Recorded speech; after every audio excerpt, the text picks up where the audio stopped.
Subscribe करिए hifi study channel को, bell icon को प्रेस कीजिए लेटेस्ट वीडियो अपडेट सबसे पहले पाने के लिए। Hello friends, welcome back hifi study changing the way of education. दोस्तों, आज जो हम लोग डिस्कस करेंगे वो अपने हम एक्सपेक्टेड पेपर नंबर 8 को डिस्कस करेंगे। इस पेपर में आपके अधिकांशतः जितने भी प्रश्न, मैंने 10 प्रश्न कराते हैं हम हर एक्सपेक्टेड पेपर में, उसमें के कम से कम 5 प्रश्न जो होंगे वो आपके 2016 के होंगे, क्योंकि कई साथी कमेंट कर चुके हैं कि सर आप प्रीवियस ईयर पेपर सॉल्व कराइए।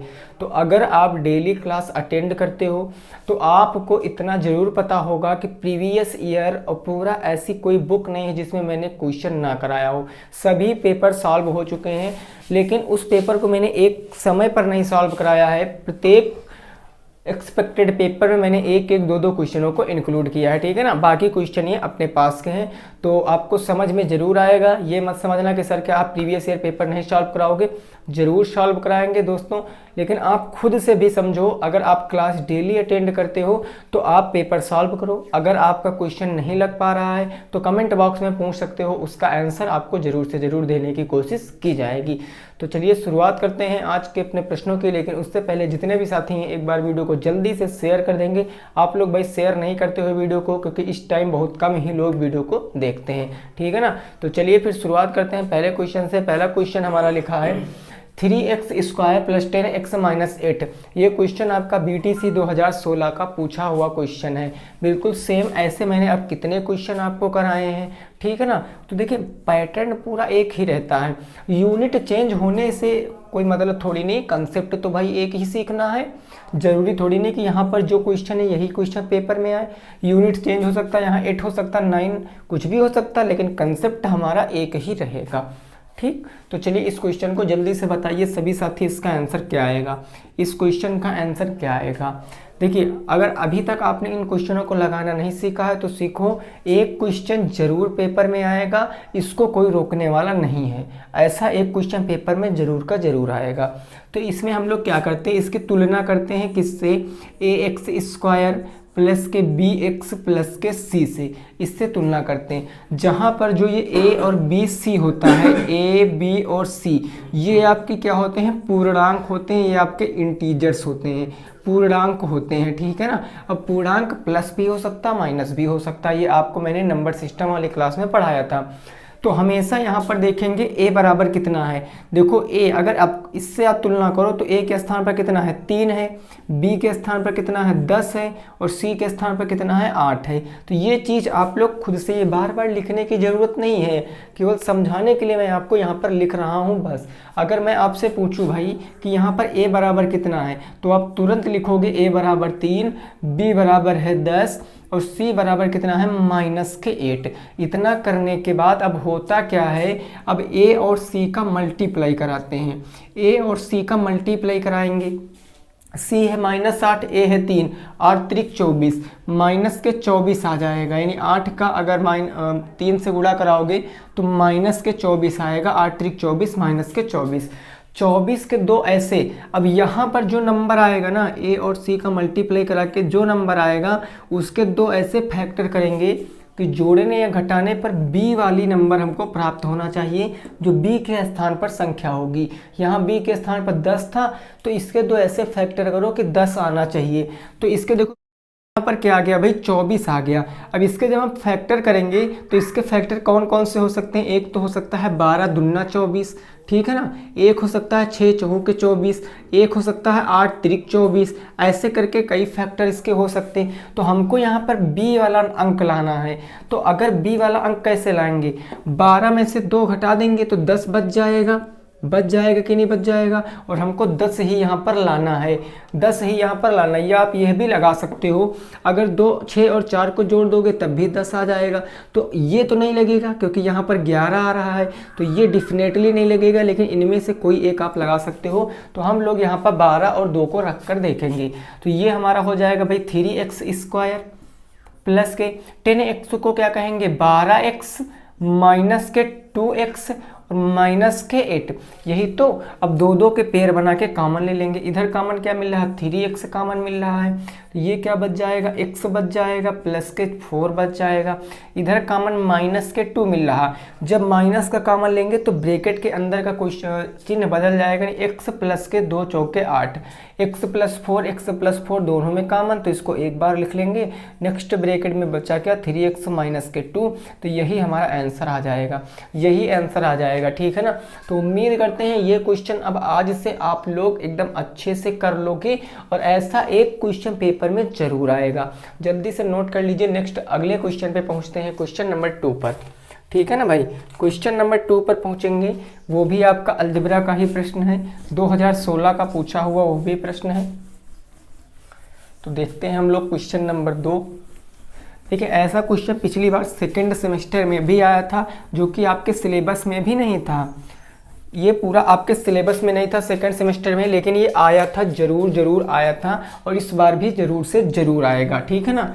तो आप लोग अच्छे से इस क्वेश्चन को पढ़ना, नहीं बाद में आप गलत करके आओगे तो फिर भाई आपके अंक कम हो जाएंगे। नेक्स्ट अगला क्वेश्चन है, एक्स स्क्वायर प्लस के 8x, एक्स स्क्वायर प्लस के 8x प्लस के 17 में आपको भाग करना है किससे, तो x प्लस 3 से भाग करना है, x प्लस 3 से।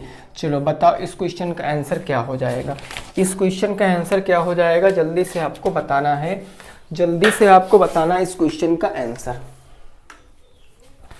X square plus 8x plus 17 में आपको x प्लस 3 से भाग करना है, तो इसको तो हम आसानी से कर सकते हैं। यहाँ हमारे पास है x प्लस के 3, ये भाजक है, भाज्य क्या है, एक्स स्क्वायर प्लस के 8x प्लस के 17। अब इसको जब भाग करेंगे, x है हमारे पास, x स्क्वायर लाना है, मतलब x से गुणा, x स्क्वायर बन गया, x का गुणा 3 से करेंगे तो 3x प्लस का हो गया। अब हम लोग घटा लेंगे, यहाँ पर प्लस है तो माइनस, प्लस है तो माइनस, ये विपरीत चिन्ह कट गया। 8x से 3x चला जाएगा तो 5x बच जाएगा, 8 से अगर 3 जाएगा तो 5x, ये बच गया 17 प्लस का। अब यहाँ पर क्या करना, x है हमको 5x लाना है, तो 5 से मल्टीप्लाई, 5 का x से कराएंगे तो 5x, 5 का 3 से कराएंगे 5 3 15, यहाँ पर प्लस माइनस ये तो कट गया, 17 से 15 जाएगा तो 2, रिमाइंडर आपका 2 बच गया है, और भागफल आपका यह बच गया x प्लस के 5। तो बिल्कुल आसान क्वेश्चन है, ठीक है ना। तो अब ये मत कहना भाई कि सर इसमें ये क्वेश्चन अगर यूनिट चेंज हो जाएगा तब हम क्या ऐसे करेंगे, बिल्कुल ऐसे करेंगे, यूनिट बदलने तो क्या प्रॉब्लम है भाई, यूनिट कुछ भी पेपर में आ सकता है, हमको तो बस ये कंसेप्ट सीखना है, इसमें कोई ऐसा कुछ लॉजिक नहीं है जो आप ना सीख पाए हो इतने दिनों में, ठीक है ना। चलो अगला क्वेश्चन नंबर 3, क्वेश्चन नंबर 3 हमारा क्या है उसको भी समझते हैं अच्छे से।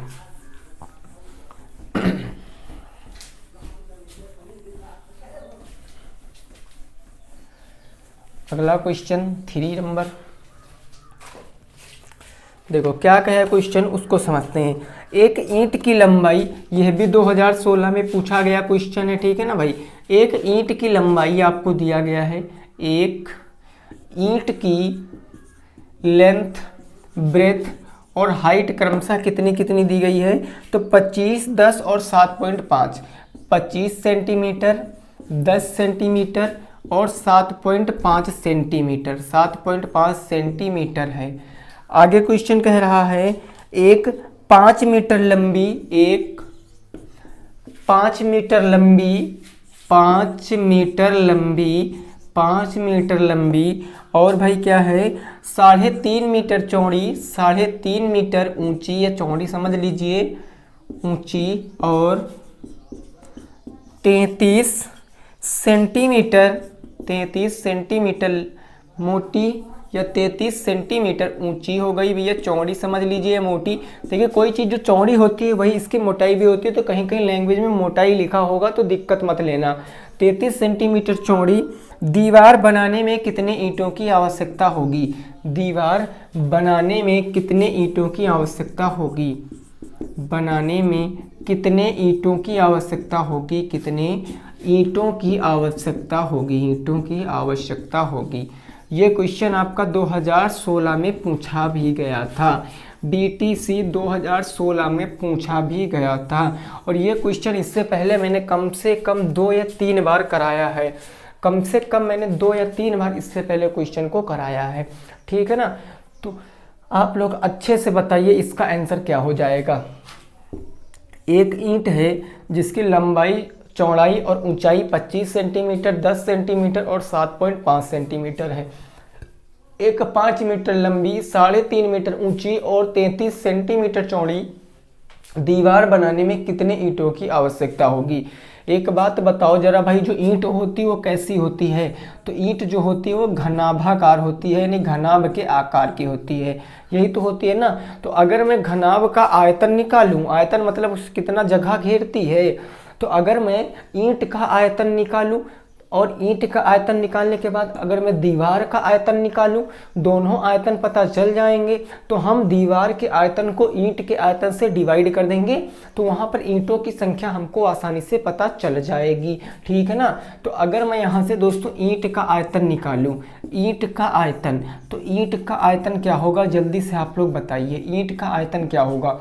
भाई ईंट हमारी घनाभाकार, घनाभ का आयतन लंबाई गुणे चौड़ाई गुणे ऊंचाई, मतलब कि 25 सेंटीमीटर गुणे 10 सेंटीमीटर गुणे 7.5 सेंटीमीटर, ये घनाभ के यानी ईंट की क्या आ गई, ईंट का आयतन आ गया, ईंट का आयतन आ गया।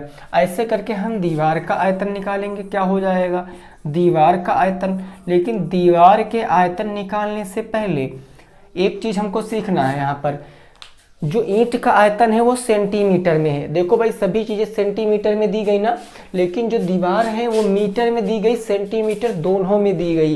तो जो मीटर में दी गई इसको हम सेंटीमीटर में चेंज करेंगे। 1 मीटर में कितने सेंटीमीटर होते हैं सर, 100 होते हैं ना। 1 मीटर में 100 सेंटीमीटर, तो 5 मीटर में 500 सेंटीमीटर। तो जहाँ पर 5 मीटर है इसको हम 500 सेंटीमीटर भी तो कह सकते हैं। बोलो भाई कह सकते हैं कि नहीं कह सकते हैं, यानी ये 500 सेंटीमीटर हो जाएगा। ये चीज़ समझ आना, बाद में कहोगे सर 500 कहाँ पेपर ये क्वेश्चन में था, तो आपने 500 लिख दिया। भाई अगर 5 मीटर लंबी है मतलब 500 सेंटीमीटर भी तो हो जाएगी।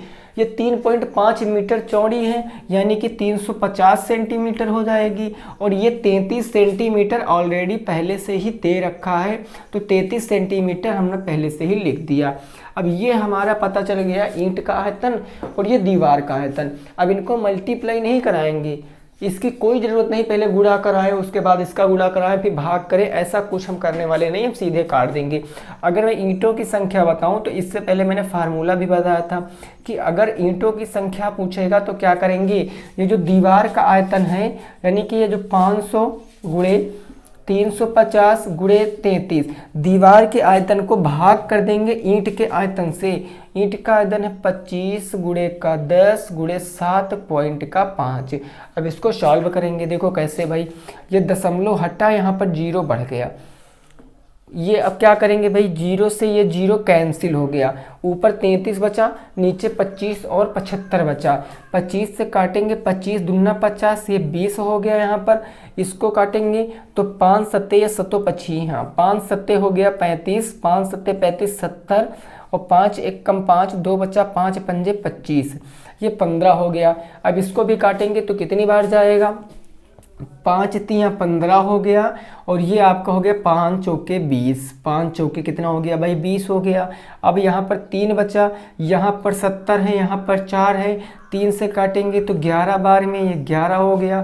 तो आंसर क्या आएगा, 11 चौके 44, 44 गुणे 70, 44 गुणे 70। इसको गुणा कराओगे तो 7 चौके 28 के 8, कैरी कितना आ गया भाई 2 आ गया, 7 चौके 28 2 30, तो 30 80 आ गई। ईंटों की संख्या 3080 आ गई, यही आपका आंसर है।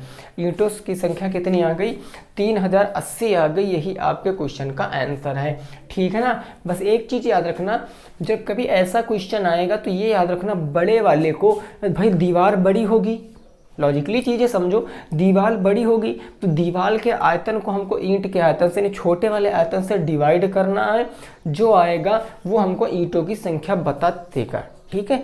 चलो जल्दी से नोट कर लो, फिर नेक्स्ट अगले क्वेश्चन पे पहुंचते हैं। अगले क्वेश्चन पे पहुंचते हैं, अगला क्वेश्चन नंबर हो जाएगा 4।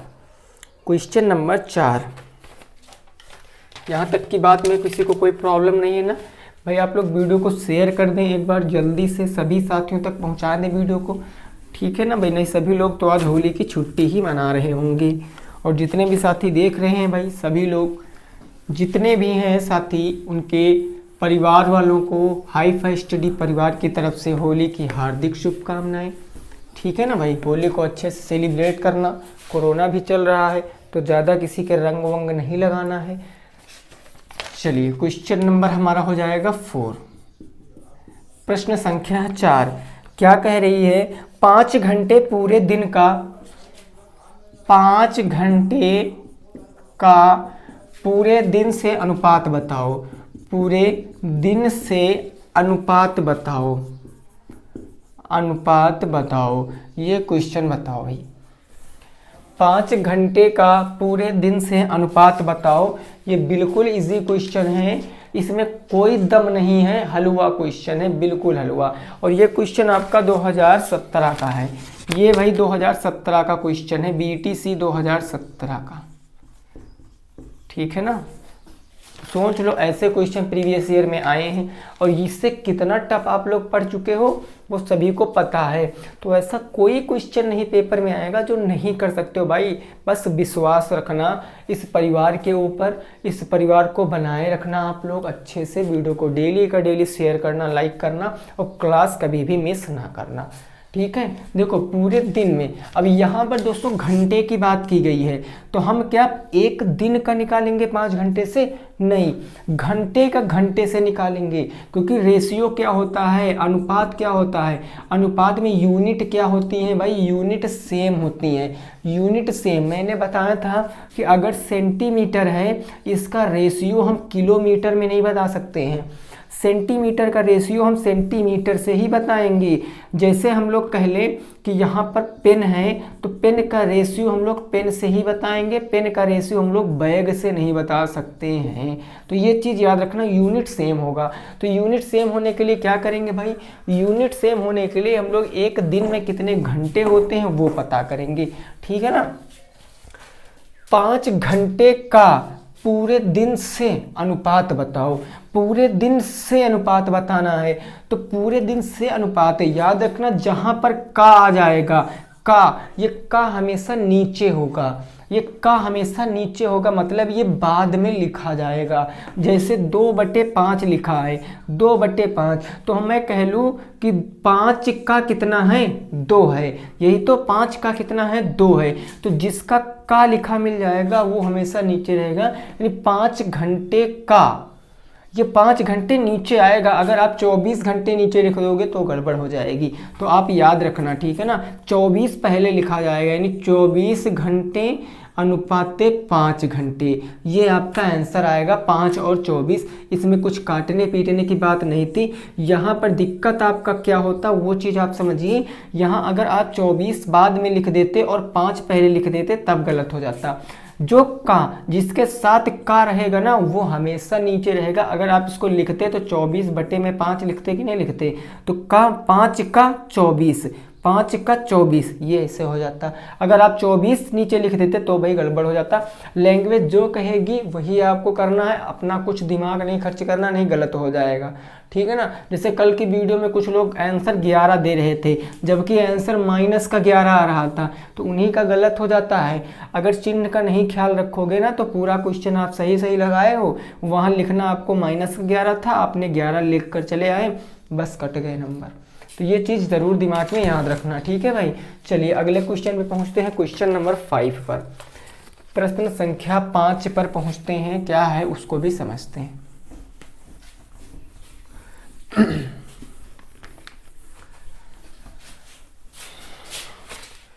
क्वेश्चन नंबर 5 है आपका, x-7 का होल क्यूब को आपको हल करना है।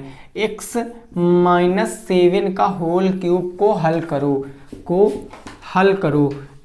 अब इसको तो आप बहुत आसानी से सॉल्व कर सकते हो। ये सरसमीका तो आप फर्स्ट सेमेस्टर से पढ़ते हुए आए हो भाई। x-7 का होल क्यूब, जब आप इसको हल करोगे तो उत्तर क्या आएगा वही आपको बताना है। जल्दी से बताओ इसका आंसर क्या आ जाएगा, फटाक से आपको बताना है, ठीक है ना भाई?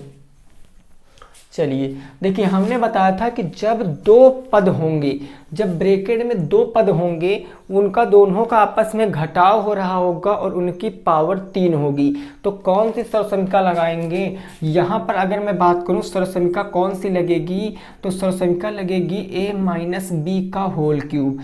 a माइनस बी का होल क्यूब क्या होता है, a cube minus B cube minus 3ab bracket के अंदर a माइनस के b होता है। बस इस फार्मूले में रखेंगे। देखो यहाँ पर a क्या है भाई, x है, तो x का क्यूब हो जाएगा, माइनस b क्या है 7 है, तो 7 का क्यूब हो जाएगा, माइनस 3 गुणे x गुणे का 7, ab और ab का मतलब x माइनस गुणे 7, यहाँ हो जाएगा आपका x माइनस के 7। अब इसको सॉल्व कराएंगे, x का क्यूब x क्यूब होता है माइनस 7 सता 49 सते 343 माइनस 3x और 7 3 कितना हो गया 21x हो गया, ब्रैकेट में x बचा माइनस के 7 बच गया।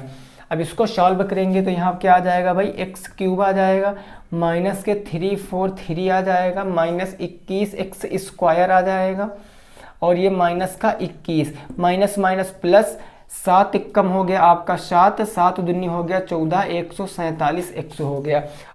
तो ये हमारा आ गया x cube minus 343 minus 21x square plus का 147x।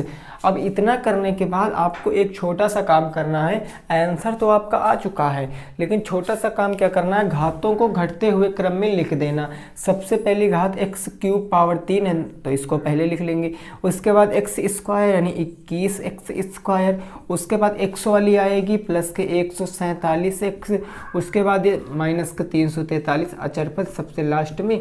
यही आपका आंसर, यही आपका आंसर। तो जितने भी साथियों का ये आंसर आ रहा था भाई बिल्कुल राइट है, नोट कर लीजिए। नेक्स्ट अगले क्वेश्चन पे पहुंचेंगे, क्वेश्चन संख्या 6 पर, प्रश्न संख्या 6 पर पहुंचेंगे और उसको भी हम लोग सॉल्व करेंगे।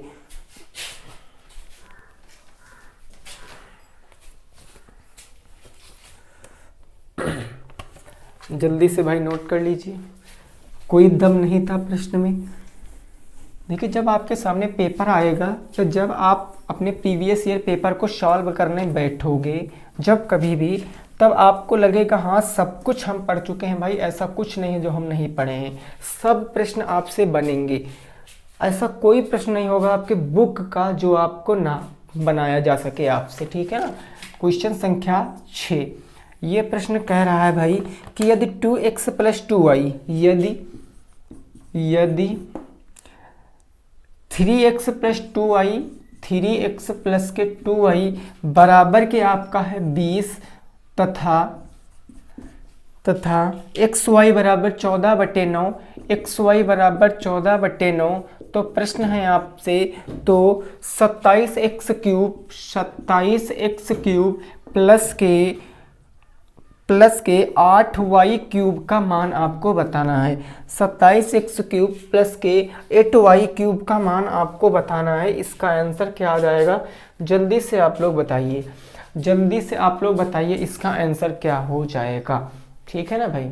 चलिए बिल्कुल सिंपल क्वेश्चन है, बिल्कुल ऐसा ही सेम क्वेश्चन अभी इससे पहले किए हो। वहाँ पर आपको बस थोड़ा सा डाटा अच्छा दिया गया था, पर यहाँ पर डाटा थोड़ा सा ऐसा दिया गया कि पहले आपको इसको सरसंख्या के रूप में बनाना पड़ेगा, उसके बाद आपको इसको सॉल्व करना पड़ेगा।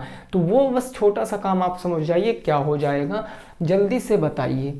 देखिए दोस्तों मैं फिर से आपको बता दूं, जितने भी साथी हैं जिनको लग रहा है कि ये सब प्रश्न हमें आते हैं, ये सब हम कर लेंगे तो बहुत अच्छी बात है, लेकिन जिनको अच्छे से पेपर में अंक पाना है वो इन क्वेश्चनों को नोटबुक पे लिखते रहना। पेपर के ठीक पहले आप इन्हीं क्वेश्चनों का रिवीजन करके जाना, ऐसा कोई प्रश्न नहीं होगा जो आप ना कर पाओ। पूरा बुक आप बना डालोगे भाई अगर अभी से बनाना शुरू करो तब। चलो इस क्वेश्चन को देखो हम कैसे करेंगे।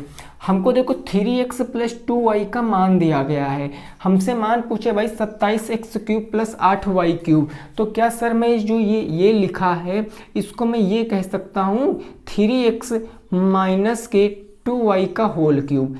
बोलो मैं ये कह सकता हूँ कि नहीं कह सकता हूँ। 3x माइनस के 2y बराबर का इसका होल क्यूब कह सकता हूँ। इसको मैं कह सकता हूँ आसानी के साथ। तो यहाँ पर एक बात जरा समझो, यहाँ पर अगर मैं ऐसे कर लूँगा ऐसे, तो देखो ये कैसे हो जाएगा, खुलकर कैसे आएगा।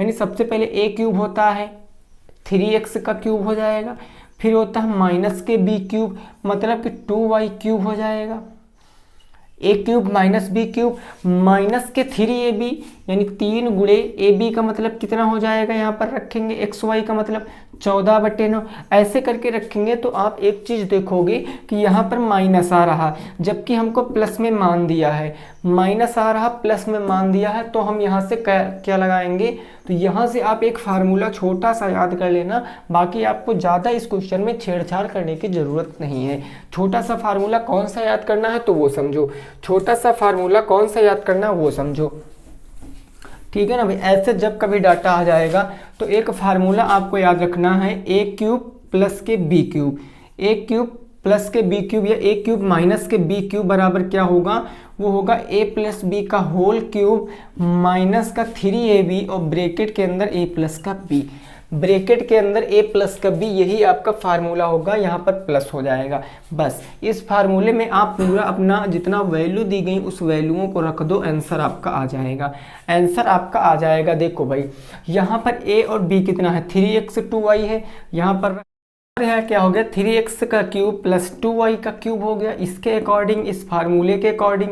अब यहाँ पर a प्लस बी का होल क्यूब मतलब 3x प्लस 2y का होल क्यूब, तो यहाँ पर सीधा हम इसके स्थान पर कितने रखेंगे 20, इसका मान दिया गया है, तो ये हो जाएगा 20 के क्यूब माइनस 3 गुणे a कितना है, a है 3x, तो ये हो जाएगा 3x गुणे b कितना है भाई 2y, तो 2y ब्रैकेट के अंदर a प्लस बी कितना है, a प्लस बी आपका भाई कितना है 3x प्लस के 2y, या सीधे इसके स्थान पर 20 भी रख सकते हो, तो इसके स्थान पर सीधे आप 20 भी रख लीजिए, कोई दिक्कत वाली बात नहीं है। तो यहाँ पर आप सॉल्व करोगे, ये 3 त्रिक 9 त्रिक 27x क्यूब हो जाएगा, प्लस 2 दूनी 4 दूनी 8y क्यूब हो जाएगा, 20 का क्यूब 8000 होता है, माइनस 3 त्रिक 9 9 दूनी 18 18xy आएगा कि नहीं आएगा, 18xy, और यहाँ पर xy का मान कितना दिए हैं 14/9, तो हम सीधे इसके स्थान पर रखेंगे गुणे 14 बटे में क्या हो जाएगा भाई 9 हो जाएगा, 9 से काटेंगे 9 दूनी 18, और यहाँ पर गुणे का क्या बच गया मेरा 20 बच गया, इधर गुणे का 20 बच गया, तो ये हो जाएगा मेरा भाई 8000 माइनस 14 दुना कितना हो गया 28, और 28 का हम 20 से गुणा कराएंगे तो 28 दुना 56 यानी कि 560, तो 560 इसमें से घटाएंगे तो 74 40 आ जाएगा, 60 घटाएंगे तो 40 आ गया, यानी कि कितना हो गया भाई 60 घटा दिया 40 आ गया, यानी कि 100 हो गया। अब बचा 100 कम हो गया 900, 900 में से 5 74 40 आपका आंसर आएगा, 74 40 आपका आंसर है भाई, नोट कर सकते हो, 74 40 आपका आंसर है, नोट कर सकते हो।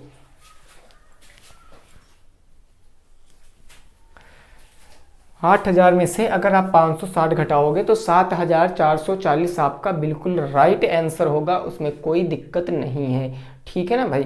चलिए देखिए, आपको ये फार्मूला याद रखना, ए क्यूब प्लस बी क्यूब बराबर ए प्लस बी का होल क्यूब माइनस के 3ab ब्रैकेट में ए प्लस बी। चाहते तो आप इससे भी लगा सकते थे बनाकर, लेकिन उसके लिए आपको थोड़ा सा काम एक्स्ट्रा करना पड़ेगा, तो काम एक्स्ट्रा करने से बेटर है हम लोग क्या करें, एक फार्मूला रट सकते हैं और फार्मूले को लगाकर इस तरह के क्वेश्चनों को सॉल्व कर सकते हैं, ठीक है ना भाई। 6 नंबर क्वेश्चन सॉल्व हो चुका है। चलिए अब पहुँचते हैं प्रश्न संख्या 7 पर। प्रश्न संख्या 7 पर पहुंचते हैं, क्या है क्वेश्चन उसको भी जरा हम लोग अच्छे से समझते हैं। ये बात समझ में आई सभी लोगों को? अब तो आपको कोई प्रॉब्लम नहीं होगी ना ऐसे क्वेश्चनों में भाई, क्वेश्चन अच्छे होते हैं ये, और यहाँ पर सभी साथी क्या होते हैं जिन्होंने नहीं पढ़ा है तो वो कंफ्यूज रहते हैं और रॉन्ग कर देते हैं, तो आपको अच्छे से पढ़ना है, गलती कोई भी नहीं करनी है भाई, अच्छे अंक इस बार तो जरूर लाने हैं। सेकंड सेमेस्टर में जो गलती हुआ वो हुआ भाई, लेकिन थर्ड सेमेस्टर में हमको अच्छे नंबर लाने ही लाने हैं। प्रश्न संख्या 7 क्या है वो चीज़ समझिए। कह रहा रमेश ने 2 वर्ष पुरानी साइकिल को रमेश ने 2 वर्ष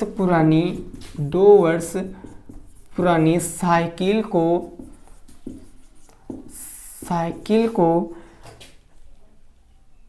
साइकिल को 1600 रुपये में खरीदी थी, 1600 रुपये में खरीदी थी, 1600 रुपये में क्या की थी भाई, खरीदी थी, बाई की थी।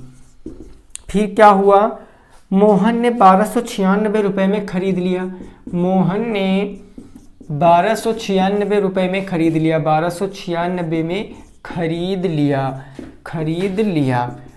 प्रश्न आपसे यह कह रहा है कि साइकिल का मूल्य किस दर से घटा, साइकिल का मूल्य दर बताओ, साइकिल का मूल्य किस दर से घटा, या आप ये लिख लीजिए साइकिल का मूल्य किस दर से घटा। जल्दी से लगाओ इस प्रश्न को जल्दी से लगाओ।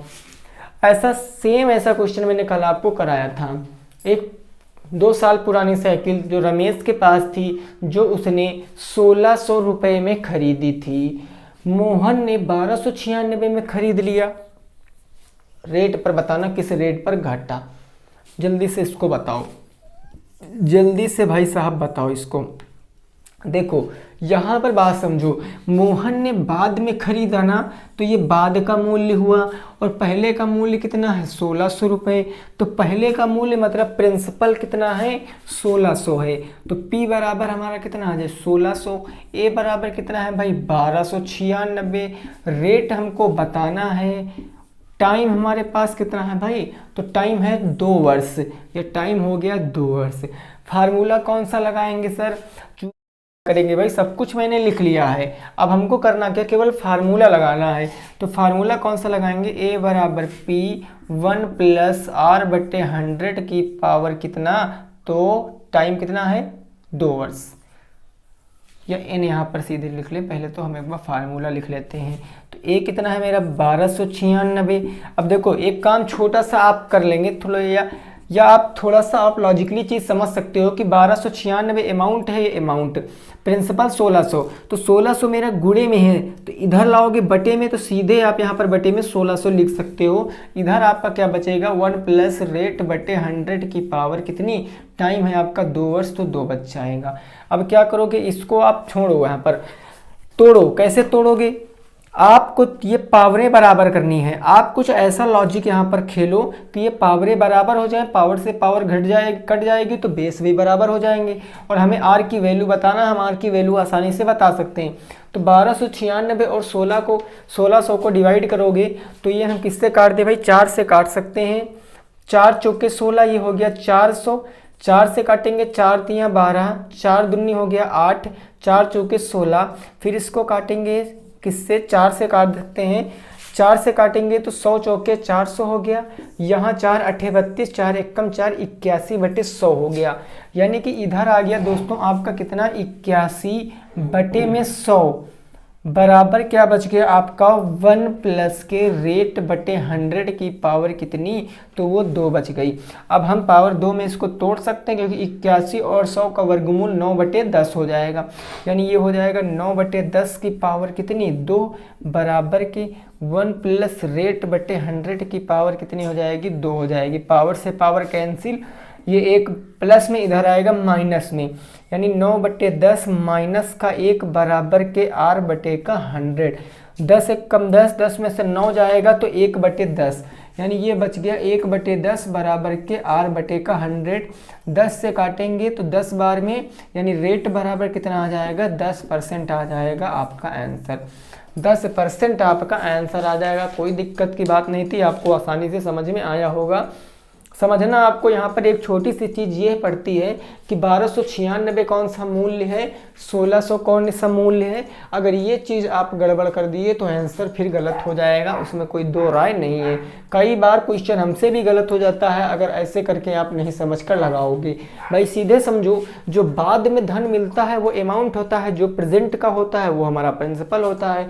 तो उम्मीद करते हैं आपको समझ में आया होगा। भाई नेक्स्ट अगले क्वेश्चन में पहुँचेंगे प्रश्न संख्या 7 पर। प्रश्न संख्या 7 पर पहुंचेंगे, सॉरी 7 हो गया, अब 8 पर पहुंचेंगे। प्रश्न नंबर 8 क्या है, उसमें हमको माध्यिका बताना है।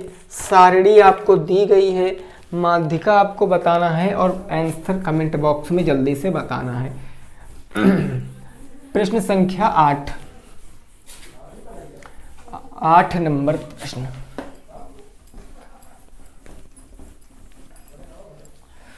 देखो 8 नंबर प्रश्न क्या है, पहले समझते हैं उसको। 8 नंबर प्रश्न में आपको सारणी दी गई है, ऐसे करके सारणी दी गई है। एक में आपको पद बताया गया है, एक में आपको बारंबारता बताई गई। ये पद है और ये बारंबारता है। पद आपके हैं 3 4 6 8, 3 4 6 8, 3 4 6 8। उसके बाद है आपका 12 और आपको बारंबारता दी गई है कितनी, 2 5 4 5, 2 5 4 5, 2 5 4 5 और 3। क्वेश्चन है आपका माध्यिका बताओ। माध्यिका आपको बताना है, माध्यिका क्या हो जाएगी जल्दी से बताओ। इस सारणी से माध्यिका क्या हो जाएगी वही आपको बताना है। देखो भाई, अगर इस क्वेश्चन को लगाओगे तो इससे लगाने के लिए आपको माध्यिका ज्ञात करने के लिए सबसे पहले आपको इसकी संचयी बारंबारता पता होनी चाहिए। तो संचयी बारंबारता कैसे पता करते हैं वो आप हमारे साथ सीखिए। वैसे ये सब मैं पहली बार आपको सेकंड सेमेस्टर में ही पढ़ाया था, ठीक है ना भाई। देखो यहाँ पर ये हमारी पद की सारणी हो जाएगी, उसके बाद मेरी बारंबारता की सारणी हो जाएगी, फिर ये हमारी क्या हो जाएगी, संचयी बारंबारता की सारणी। ऐसे आपको सारणी बनाना है। ये पद हो गया, ये आपका बारंबारता हो गया, ये आपकी संचयी बारंबारता हो गई, संचयी बारंबारता। पहले पद में पद को लिखिए, 3 4 6 8 12, 3 4 6 8 और 12, यही तो ना। चलिए लाइन खींच देते हैं ताकि ये मिले ना एक में। ये हमने लाइन को यहाँ पर ड्रा कर दिया। अब क्या करना है, बारंबारता लिखना है। 3 आया 2 बार, 4 आया 5 बार, 6 आया है 4 बार, 8 आया है 5 बार, 12 आया है 3 बार। अब आपको संचयी बारंबारता कैसे लिखनी है, ये बहुत लोगों को बहुत कठिन काम लगता है, लेकिन ये बहुत इजी चीज होती है। कैसे, ये जो पहला वाली बारंबारता है ना, इसको जैसे का तैसे इस वाले में लिख दो। पहले वाली जैसे के तैसे लिख दो, फिर आपको अगली वाली ऐड करके लिखते जाना है। बस ये जोड़ते जाओ। 5 में 2 जोड़ोगे 7, 7 में 4 जोड़ोगे तो कितना हो जाएगा 11, 11 में 5 जोड़ोगे तो कितना हो जाएगा 16, और 16 में आप अगर 3 जोड़ोगे तो कितना हो जाएगा भाई 19। ये बन गया, ये बन गया। अब आपको करना क्या है, यहाँ पर इसको जोड़ना है, बारंबारता को जोड़ना है। कितना आएगा वो आपको बताना। सीधे बता दीजिए सर n बराबर 19 आएगा। कैसे, जो इसका लास्ट डिजिट आएगा, जो संचयी बारंबारता का लास्ट अंक आएगा वही बारंबारता का योग होगा। जोड़ सकते हो, 5 2 7 4 11 5 19, 7 11 5 16 3 19, 5 3 8 4 12, 12 5 कितना होता है 17, 2 19 ही तो आ रहा है। तो ये n बराबर 19 चूंकि मेरा एक विषम है, और जब विषम होता है तो माध्यिका बराबर कौन सा फार्मूला लगाते हैं, विषम होता है तो भाई माध्यिका बराबर कौन सा फार्मूला लगाते हैं, n+1/2वां पद। यही तो लगाते हैं जब n की संख्या विषम होती है तब, n+1/2वां पद। आसानी से लिख देंगे यहाँ पर 19 1/2, तो 19 1 20/2 यानी कि 10वां पद। ये 10वां पद आएगा। अब यहाँ पर आंसर आपको ये नहीं है, 10वां पद आपका आंसर नहीं है। 10वां पद किस में होगी, तो जिसकी बारंबारता, जो जिसकी संचयी बारंबारता के बीच में 10वां पद होगा वही होगा। तो आप देखोगे क्या 2 और 7 के बीच में 10 आएगा, नहीं आएगा। क्या 7 और 11 के बीच में 10 आएगा, बिल्कुल आ जाएगा। तो आंसर क्या आ जाएगा 11। हमेशा बड़ा वाला लेना है, तो 11 आपका आंसर आ जाएगा। छोटा वाला मत दे देना, 11 आपका आंसर आ जाएगा। ठीक है ना भाई, करीब में 11 के तो ही 10 आएगा, 10 11 के ही करीब में आएगा, 7 से तो थोड़ा दूरी पर पड़ेगा। 7 8 9 10 2 अंक बाद आएगा, ये तो जस्ट बाद ही आ जाएगा, जस्ट पहले। ठीक है ना, तो आंसर कितना आएगा भाई 11 आएगा, नोट कर लीजिए। नेक्स्ट अगले क्वेश्चन पे पहुंचते हैं, प्रश्न संख्या 9 पर।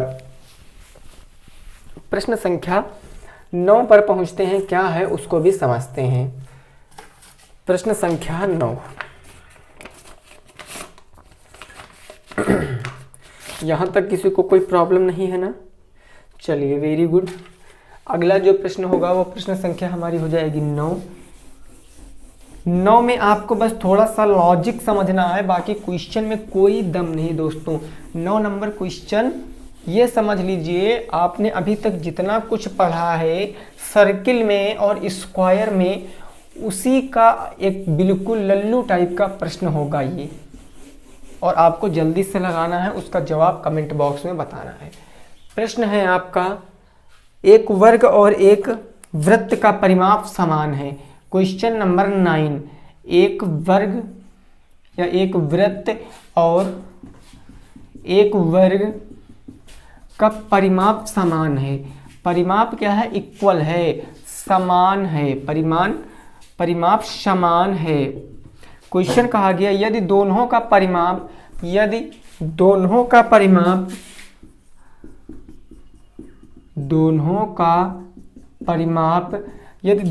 परिमाप कितना है भाई? तो 44 सेंटीमीटर हो, 44 सेंटीमीटर हो, तो क्वेश्चन है आपका, तो किसका क्षेत्रफल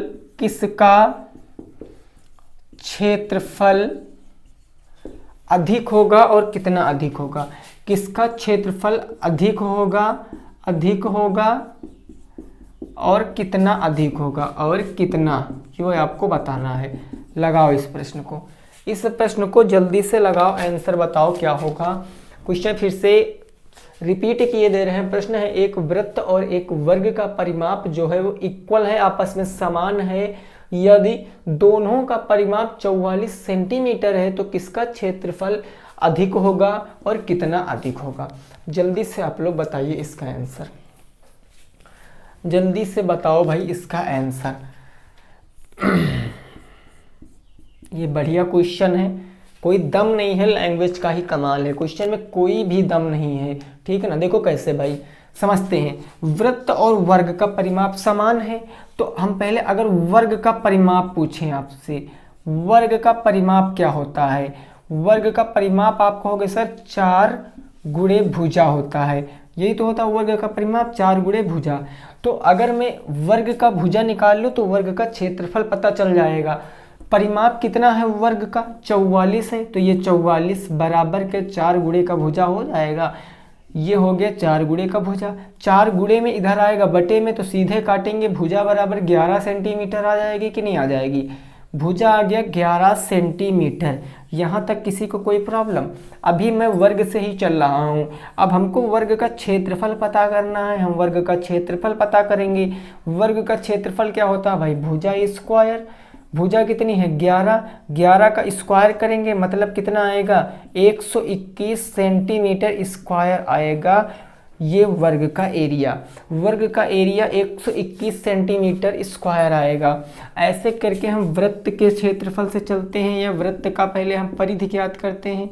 अगर वृत्त का परिमाप पूछें आपसे तो क्या होता है वृत्त का परिमाप? तो आप कहोगे सर वृत्त का परिमाप होता है 2 पाई r। ये किसके बराबर? तो यह भी तो 44 के बराबर होगा, क्योंकि क्वेश्चन में साफ साफ कहा गया है कि दोनों का परिमाप क्या है? समान है। वर्ग का भी और वृत्त का भी परिमाप समान है। अब यहाँ से आप सीधे r की वैल्यू निकाल लीजिए, यानी 22 दूना 44/7। r बराबर करोगे 44 गुणे, ये आ जाएगा आपका 44/7, क्योंकि भैया ये 2 और 22/7, 22 दूना 44/7 रखोगे, उधर जाएगा तो 7/44 हो जाएगा, यानी 7/44 हो जाएगा। यही तो हो जाएगा भाई, नहीं समझे? देखो भाई, अगर 2 और पाई r है तो इसका मतलब 2 गुणे 22/7 होगा कि नहीं होगा?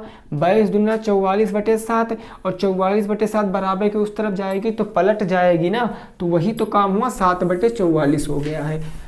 अब यहाँ पर क्या 44 से 44 कट गई, तो रेडियस कितनी आ गई? 7 सेंटीमीटर आ गई। ये रेडियस पता चल गई है। तो अब हम यहाँ से सर्किल का एरिया बता सकते हैं। अगर मैं यहाँ से एरिया की बात करूँ, सर्किल के एरिया की, तो एरिया क्या होता है? पाई r स्क्वायर। पाई r स्क्वायर, पाई r का मान रखोगे 22/7 गुणे r क्या है भाई? 7, 7 का स्क्वायर 49, 7 सत्ते 49, 22 सत्ते कितना होता है? 7 दूनी 14 के 4, 1, 7 दूनी 14, 1, 15, 154 सेंटीमीटर स्क्वायर। 154 सेंटीमीटर स्क्वायर आपके सर्किल का क्या आ गया है? एरिया आ गया। तो पहला क्वेश्चन हो गया किसका अधिक होगा? वर्ग का है 121 सेंटीमीटर स्क्वायर, सर्किल का है 154 सेंटीमीटर स्क्वायर। तो कितना किसका अधिक होगा भाई? वृत्त का अधिक होगा। और कितना अधिक होगा? तो 154 से अगर हम लोग 121 घटा देंगे, बच गया 3, बच गया 5 में से 2 गया 3, 33 सेंटीमीटर अधिक होगा। क्या अधिक होगा? तो वो सर्किल का एरिया अधिक होगा। 33 सेंटीमीटर सर्किल का एरिया अधिक होगा। तो आई होप आपको भी समझ में आया होगा। जल्दी से नोट कर लीजिए, फिर लास्ट क्वेश्चन पे पहुंचते हैं, प्रश्न संख्या लास्ट पर, अगले प्रश्न पर पहुंचते हैं। ठीक है ना भाई?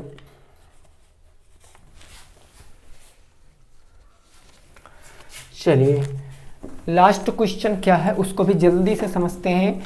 यहाँ तक की बात में अगर आपको कोई भी दिक्कत है तो आप कमेंट बॉक्स में पूछ सकते हो। वैसे हमें नहीं लगता है कि किसी भी साथी को कोई भी प्रॉब्लम हुई होगी।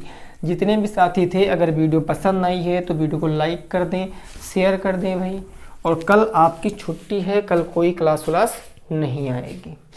ठीक है भाई? 10 नंबर क्वेश्चन क्या है वो चीज़ समझिए। 10 नंबर क्वेश्चन में यूनिट लिखे दे रहा हूं, बाकी लगा के आप बताओगे।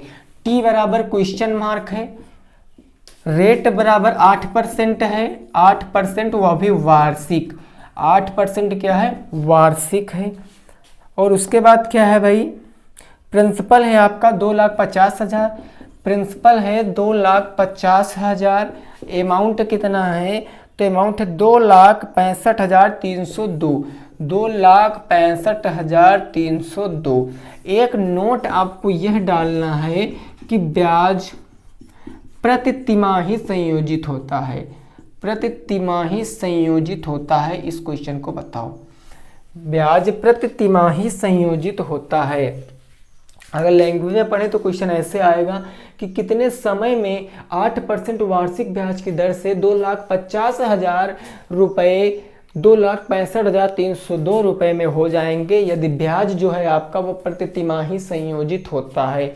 ब्याज प्रति तिमाही संयोजित होता है। हमको जरा एक बात बताओ, एक वर्ष में कितनी तिमाही होती हैं? जल्दी से कमेंट करके बताओ, एक वर्ष में कितनी तिमाही? 4 तिमाही।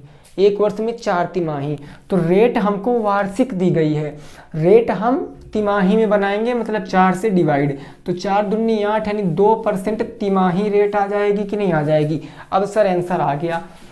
अमाउंट कितना है? 2,65,302। तो अमाउंट के स्थान पर रखेंगे 2,65,302 बराबर प्रिंसिपल कितना है? 2,50,000 हो गया। 1 प्लस रेट कितनी है? 2%, क्योंकि तिमाही मतलब 2/100। इसको हमका टाइम बताना है, यानी n हमको बताना है। अब सर क्या करेंगे हम लोग यहाँ पर? देखो भाई, ये हमारा गुणे में इधर आएगा बटे में, 2,65,302 और बटे में क्या आ जाएगा? 2,50,000। अच्छा, ये तो प्रॉब्लम नहीं हो रही आप लोगों को। सर आपने सीधे कैसे रख दिया? a बराबर p 1 प्लस r बटे 100 की पावर n। ठीक है ना? बराबर यहाँ इसको काटोगे 2 से तो कितनी बार जाएगा? 50 बार है। 50 एकम 50 से 51/50, ये आपका आ जाएगा 51/50 की पावर कितनी? तो हो जाएगी n। अब जैसा काम अभी आपने यहाँ किया था, सेम ऐसा काम आपको करना। इसको थोड़ा सा आप काट लीजिए, 51/50 के रूप में तोड़ लीजिए। जब बेस इक्वल हो जाएंगे तो बेस कट जाएंगे, n की वैल्यू आ जाएगी। 2 से इसको काटते हैं हम लोग। 2 एकम 2, 2 तियां 6, 2 दूनी 4, 1 बच गया 13 हो गया, 2 छंग 12, 1 बच गया, 2 पंचे 10 और 2 एकम 2, 13, 26, 51 बटे, यहाँ काटेंगे तो 2 से काटेंगे, 2 एकम 2, 2 दूनी कितना हो गया भाई? 4, 2 पंचे 10 हो गया, ये कितने जीरो बच गए? 3 जीरो बच गए। 1,25,000 आ गया, 1,25,000 ये आ गया, 1,25,000। अब इसको 51/50 में तोड़ना है। हम इसको फिर कितने से काट लें भाई? इसको हम लोग कितने से काटें? ये देखो, अगर आपको ये नहीं पता है तो आप इसको क्या करना? निकाल लेना। आप 13, 26, 51, 13, 26, 51 और 12, 1 लाख यानी कि 12, 50, 00, इसको करना क्या है, आपको तोड़ना है।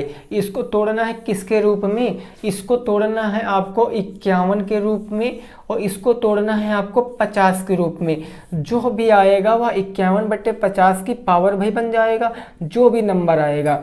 और 51/50 ये और 51/50 की पावर ये हो जाएगा। तो यहाँ पर जितना आएगा वो n होगा, पावर से पावर, ये बेस से बेस काट देंगे, n की वैल्यू, ये डिब्बा वाली जो भी वैल्यू आ जाएगी वो वैल्यू आपकी आएगी। तो ये आपका दोस्तों क्या है, ये आपका होमवर्क है। क्या है, होमवर्क है। ये क्वेश्चन आपको करके जवाब कमेंट बॉक्स में बताना है। अगर फिर भी आप नहीं लगा पा रहे इस क्वेश्चन को तो कल या अगली वीडियो में मैं आपको इसका आंसर बता दूंगा, क्या आएगा वो आप खुद से कर लोगे भाई। इसको वर्गमूल निकालना मैंने आपको बताया, गुणनखंड विधि से, भाग विधि से, किसी भी तरीके से निकाल सकते हो। तो चलिए ठीक है भाई, वीडियो पसंद आई है तो वीडियो को कर देना है लाइक, दोस्तों के संग कर देना है शेयर, और चैनल पे पहली बार आए हो तो चैनल को सब्सक्राइब भैया जरूर कर लेना है, साथ में बेल आइकन को भी ऐसे थोड़ा सा फैला देना है। मिलेंगे दोस्तों आपसे कल, नहीं कल के बाद। तब तक के लिए सभी साथियों को गुड नाइट। लेकिन उससे पहले जितने भी साथी हैं सभी साथियों को एक बार फिर से होली की हार्दिक शुभकामनाएं। चलिए फिर ठीक है, good night, bye bye, take care, जय हिंद, जय भारत और वंदे मातरम।